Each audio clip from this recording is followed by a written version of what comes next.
The Quest 3 has finally arrived, and this is my first impressions video for sim racing. Now, when it comes to sim racing, there are a couple things that people like to prioritize, and so this first impressions here should give us a good idea of whether or not the Quest 3 actually is up to the task for sim racing. Now, let's be honest, you could go with the big screen beyond, but if you don't have $1,000, this is where the Quest 3 comes in at $500 at half the price. Let's see how it stacks up. I've got a Quest 3 now.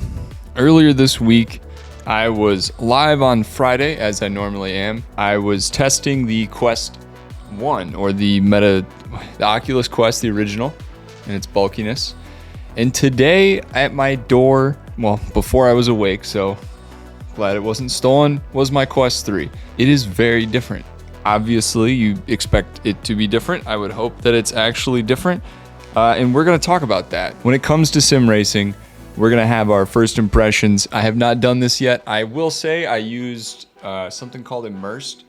And Immersed was cool because you could have like windows up and stuff. So mixed reality is cool. That's where you got the cameras. So I'll stop talking and let's go over to the sim rig and get some first impressions.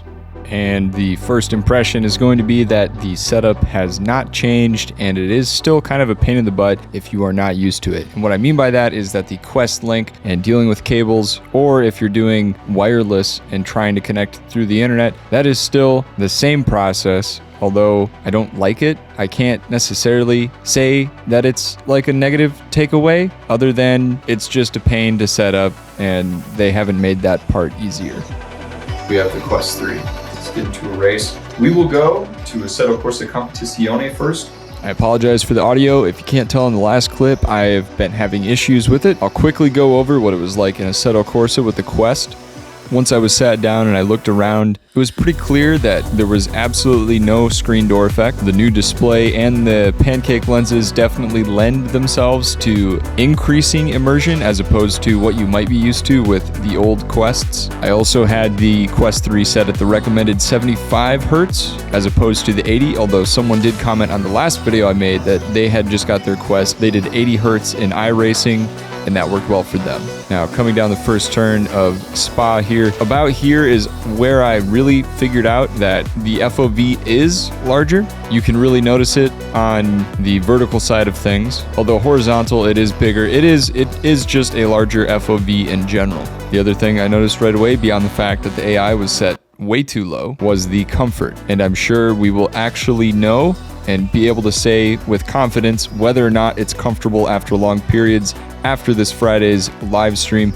But for a quick session, I had no discomfort, and the Elite strap was very helpful. I didn't change the settings in any of the games for the quality, so whatever you're seeing is what it was set at before, which is to say probably not the highest, but we can test that on Friday. Those were the main things that I noticed in my first race. So let's jump over to the second race with better audio and figure out if F1 is just built like crap. Because in terms of VR implementation, I think it is. It does look good, but let's go test out F1 23.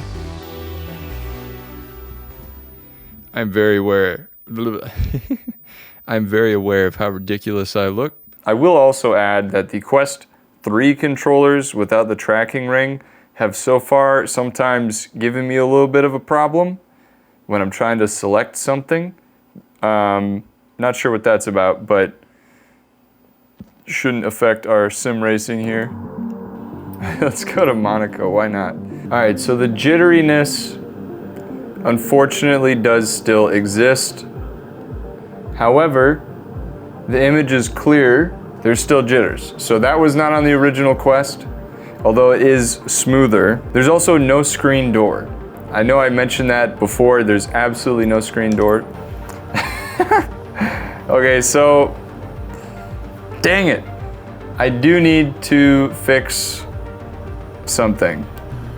Yep, all right, sick, that fixed it.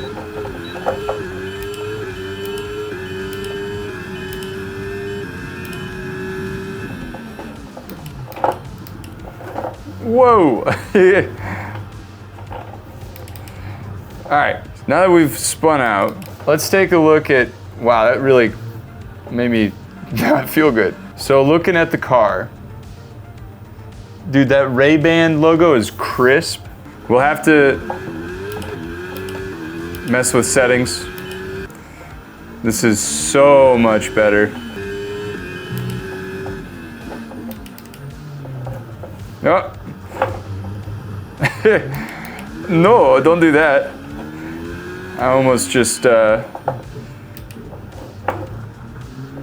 Ferrari'd myself. To be very honest, I'm not the best at Monaco, but I've never claimed to be.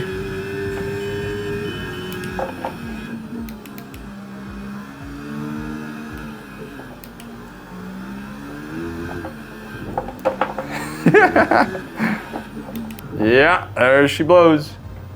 How's my front wing? No, this is way better than the original Quest.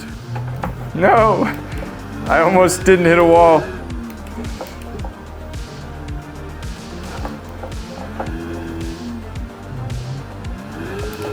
And there's the wall. All right. What are my thoughts? Okay, so immediate thoughts on the Quest 3. First of all, it is much lighter. It is more comfortable. There is no screen door. The pass-through is convenient. For sim racing, for my first impressions, it is pretty good. I'm sure if you wanted to go all out, you can get the big screen Beyond, but that is $1,000. This starts at $499. I would not go for a model that has more storage than that if this is your main use case. It'll do the rest of it just fine if you want to use it for mixed reality. If you want to go and sit at your desk and get stuff done, you can still do that with 128 gigs. But as far as sim racing goes, the Elite Strap is worth it, and the field of view is good. Overall, I would say it is worth it.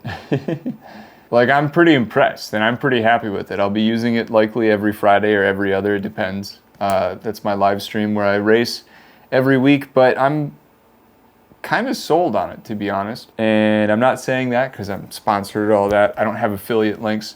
I'm just a guy who likes to race, and this kind of, it does what I need it to do. Yeah, I'm gonna put a few more laps in, and then I'll meet you back at the desk.